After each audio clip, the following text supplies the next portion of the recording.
आपका 10 पैसे जो है आपका का ऊपर पेट्रोल 10 पैसे में 20 ml तो नहीं ऊपर है ना ये। अच्छा मेरी 10 बात पैसे में 20 ml एक मिनट। ये बात तो आप ACDC साहब से जाके सवाल करें, अगर आपके अंदर इतनी हिम्मत है कि भी आपने ये एक अल्हम्दुलिल्लाह हम करते हैं। तो आप करें अल्हम्दुलिल्लाह जाके आपको देखे हमने जो इन्फॉर्मेशन हम दो आवाम की मेरी बात सुन ले। आप अपनी बात में पहले मेरी बात सुन ले।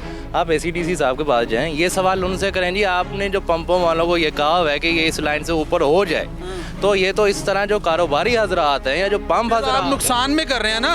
अब डेली का कितना पेट्रोल जो आपका 1000 लीटर पेट्रोल होता है, महीने का 1000 लीटर लॉस होता है।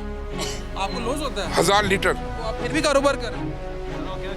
भैया ना दूध वाला दूध बेच रहा है। समझ नहीं आ रही ना। मेरी बात सुनो, 1000 उसके कितना बात सुनो, नहीं मेरी बात सुने, नहीं मेरी बात सुने, तो गिर भाई मेरी बात सुन लें 1000 की कितने पैसे बनते हैं? नहीं मेरी बात सुनो, 1000 आपने करवाना, कारोबार आपने करवाना, तो आप नुकसान कर रहे हैं तो और सारे नहीं कर रहे। दूध वाले को आप क्या कर रहे हैं बेचारे के साथ हैं? 1000 लीटर पे 1000 लीटर का नुकसान कर रहे हैं। यार आप जाओ यार। मेरा सवाल कितना चुभता है आपको? मेरा